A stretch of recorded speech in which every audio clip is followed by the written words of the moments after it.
CEO of the Walt Disney Company, Bob Iger, has had a not fun, no good, kind of scary return at the helm of the House of Mouse.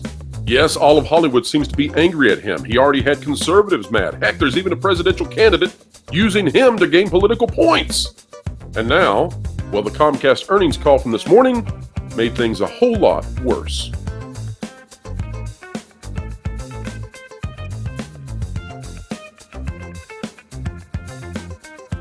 All right, folks, welcome back. It's a wonderful day here on the channel. So happy to have each and every one of you. It's better than it must be for Bob Iger, who, although being one of the wealthiest guys on the planet, although being someone who has all the fame he could ever handle, he came back, and coming back did not go well. Let's talk about it today. We're starting with the Hollywood Reporter. Kim Masters is the author here, and this journey we're going to take is going to explain to you why Bob Iger is in such a pickle. And for your friends out there who ask, hey, what's going on with Disney? Now you're going to know exactly what's up. It says, unpacking Bob Iger's terrible, horrible, no good PR week. Meaning Hollywood hoped the re-upped Disney CEO, long considered the corporate leader most in tune with talent, would emerge as a level-headed mediator who would end the labor impasse. And then he spoke his mind. And essentially what this is, folks, is they wanted Chapek out. They had to get rid of him because he was saying that bad stuff was coming to Disney. Turns out bad stuff was coming no matter what. And the person who put Disney in the situation that it is, well, it was Iger to begin with anyway. And now they can't come out and say it was a bad idea to get rid of Chapek. They just come out and they hammer away at poor Bobby. Why did he do it? That's the question many in Hollywood have asked in the wake of Bob Iger's now infamous July 13th interview with CNBC in Sun Valley. What possessed Iger to pick such a place and time to express his disappointment with the demands of the striking talent guilds? Not only was he at the gathering known as Billionaires Camp, but just the day before, Disney announced that his contract was being extended in 2026, meaning his estimated net worth was going to go up millions. They really are picking at him on the amount of money that he makes. The question about the strike was completely predictable and so easy to deflect. I won't discuss an ongoing labor dispute, but I hope we reach a fair settlement soon and get back to making top-notch entertainment. Something like that. Instead, Iger expressed frustration that the guilds were not, in his view, grasping the problems facing the industry. There's a level of expectation that they have that is just not realistic, he said, and they are adding to the set of the challenges that this business is already facing that is, quite frankly, very disruptive. All right, now let's talk about this because it's going to go on and just talk about how stinky Bob Iger is. That's what you could rename this article. Bob Iger's stinky. He's stinky and smelly and we don't like him anymore. What's really going on here? Well, Iger is put in a situation where he needs money because they have to buy Hulu, right? They're being called on to buy that third of Hulu that Comcast owns. By the way, we're going to talk about Comcast in just a minute. But they're being called on to buy that third of Hulu. And that thing comes in at like maybe $20 billion. Disney thought originally they could get it for $12 billion. Now they're going to be paying a lot more. And Iger needs money. The strike is not helping Iger at all. Well, Hollywood's mad too because they want money. It's all about money for all of these people. Now we've got even just random D-list actors out there, C-list, B-list, A-list, F-list, doesn't matter. They're angry, they're mad. Reuters says Bryan Cranston calls out Bob Iger at striking actors rally, right? It's all about Bob. What about Bob? We had the nanny Fran Drescher out there criticizing him. We've had other people criticizing poor Bob Iger. None of the Marvel folks have turned ship yet. We'll see if that happens. Emmy-winning Breaking Bad actor Bryan Cranston rallied a crowd of striking Hollywood actors on Tuesday with comments directed at Walt Disney chief executive Bob Iger. Iger angered members of the SAG-AFTRA Actors Union this month by saying their demands for a labor contract with higher pay and limits on use of artificial intelligence were unreasonable. At a rally in Times Square in New York near Disney's ABC News studio, Cranston said the actors had a message to Mr. Iger. I know, sir, that you look through things through a different lens, Cranston said. We don't expect you to understand who we are, but we ask you to hear us. And beyond that, to listen to us when we tell you we will not be having our jobs taken away and given to robots. Robots, I tell you. The whole thing's a bunch of nonsense, folks, on both sides. And as we have seen here on the channel in polling that we have done with all of you, basically the entire population of North America despises everybody involved in this. There is no love lost for the actors. There is no love lost for the writers. There is no love lost for the studios, distributors, etc. Nobody is looking good. And when nobody looks good, you want to find somebody who can be the stinkiest, smelliest pig of them all. And that's what's going on here. They're trying to paint Bob Iger as being the stinkiest, smelliest bad guy they can find. Now, what's so funny about this too is look in this picture here. See that fist back in the background? They're actually taking some of the iconography from a couple of summers ago and using that now for the poor, pitiful actors and writers who have no money for anybody. Although you have to say that they have a point with the hypocrisy of Bob Iger, who comes in and plays sort of a ho-hum kind of fellow, right? He's very clever, very kind, very of the folks, and meanwhile, he's making many hundreds of millions of dollars. Out of Variety, though, I want to show people why Iger is so weak. Here's the deal. Box office, Disney's Haunted Mansion eyes $30 million debut. Barbenheimer to remain on top. This gets to the heart of why Iger is, shall we say, out in the open, right? It's Bob Iger season, let's say. This is by Rebecca Rubin, of course. Disney's remake of Haunted Mansion opens on Friday in theaters, where it'll face an opponent that's much scarier than the threatening ghosts that populate the world of the supernatural comedy.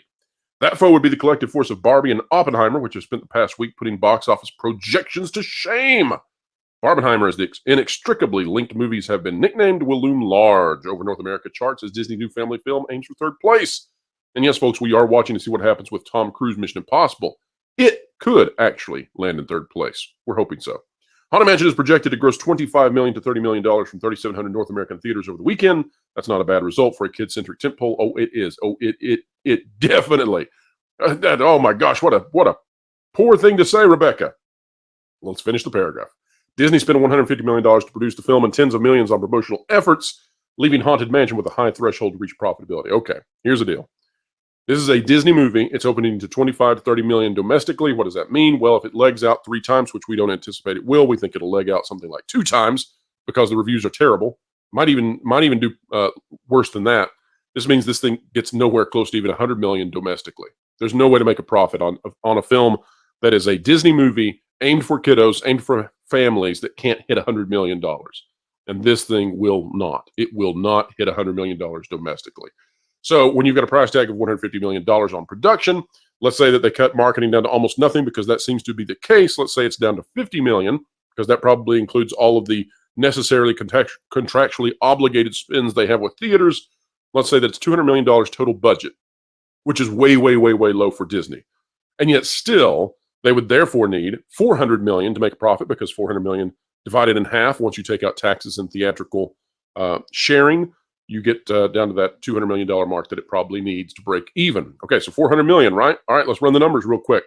If it's going to make 25 to 30 million, and we think it's got something like a 2 times leg out based on the terrible reviews, that gets it to about 60 million at best. Let's assume that the international audiences do the same, so it's a 50-50 split. That gets us to 120. Okay, you got $120 million coming in off this movie out the bank. It's going to Disney Plus, where it will make no money, because Disney, I don't count when Disney buys something from Disney. Don't count it. So $120 million is what this thing's going to make for the Walt Disney Company, and it needs $400 million to break even. Okay, well, that's a problem, right? Yet again, losing millions and millions and millions of dollars, just like Indiana Jones and the Dial of Destiny, just like Elemental, just like all else. And so that is why Bob Iger is out in the open. Now, let's take a look at this. Out of Jennifer Moss from Variety, Comcast Q2 earnings, theatrical revenue rises 65% on Super Mario Brothers release. Peacock adds just 2 million subs. Now, here's what you need to know, folks. Iger is in trouble because he cannot keep up with the rest of the competition. Comcast is pulling away, doing fantastic in the face of Disney going down. So let's take a look at how this very different response comes from their earnings call versus what Disney has been going through. Comcast reported its second quarter 2023 earnings Thursday, revealing theatrical revenue rose 65.9% year over year. Folks, let's remember that Disney has dropped 70% of their total box office revenue from 2019 to 2023. So let's again focus on this. 65%, basically 66% increase for Comcast in theatrical revenue. This is off of Super Mario Brothers movie, versus Disney dropping 70%. Okay? It's almost the same number, just in opposite directions. That's what we're looking at. That's why Iger is in trouble. While Peacock added just 2 million more subscribers over the 3-month period. All right, let's look at that. What did we find out in the latest Disney earnings call that came out about 3 months ago?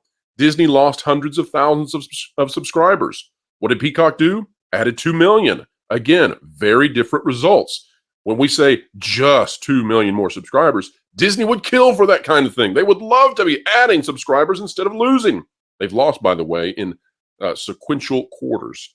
Released April 5th, Mario grossed $1.3 billion in worldwide box office sales during the quarter, becoming the second highest grossing animated movie of all time. By the way, I wish that they would reissue that. Perhaps they will, given the strike, but reissue it. Put it out there with the director's cut, and let's get the number one spot.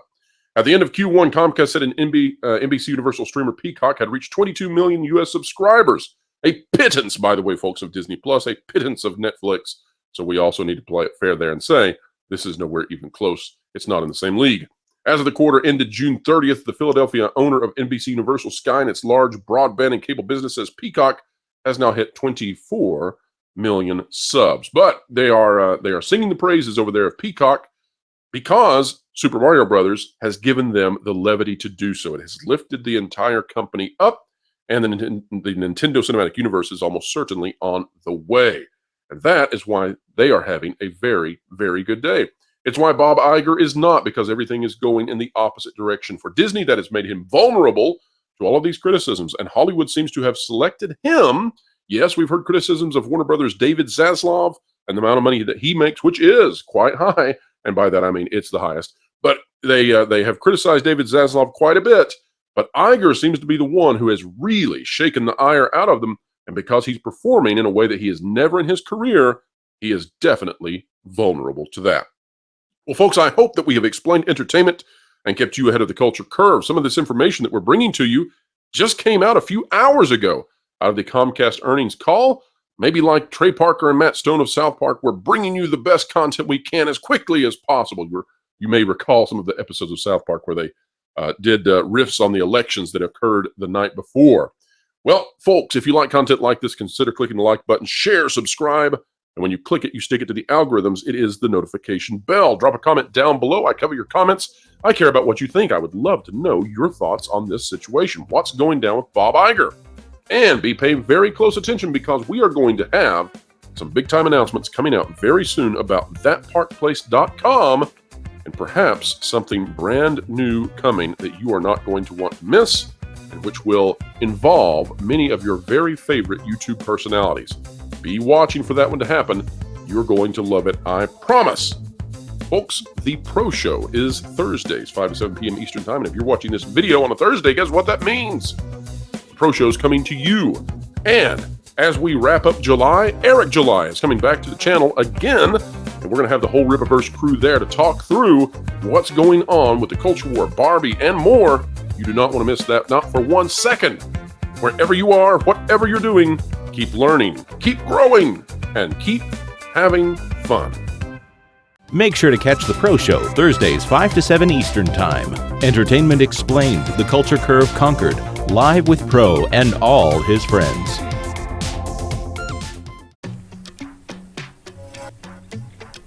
Oh. What are you doing? Well, you see, I wanted to get some inside scoops on Disney and their, different corporations, if you know what I mean. So I figured, by looking into this fistbowl and sucking it randomly with my own energy that I paid for, you paid for, I could do the whole experience where you can be a master and spy on your targets. You're an idiot.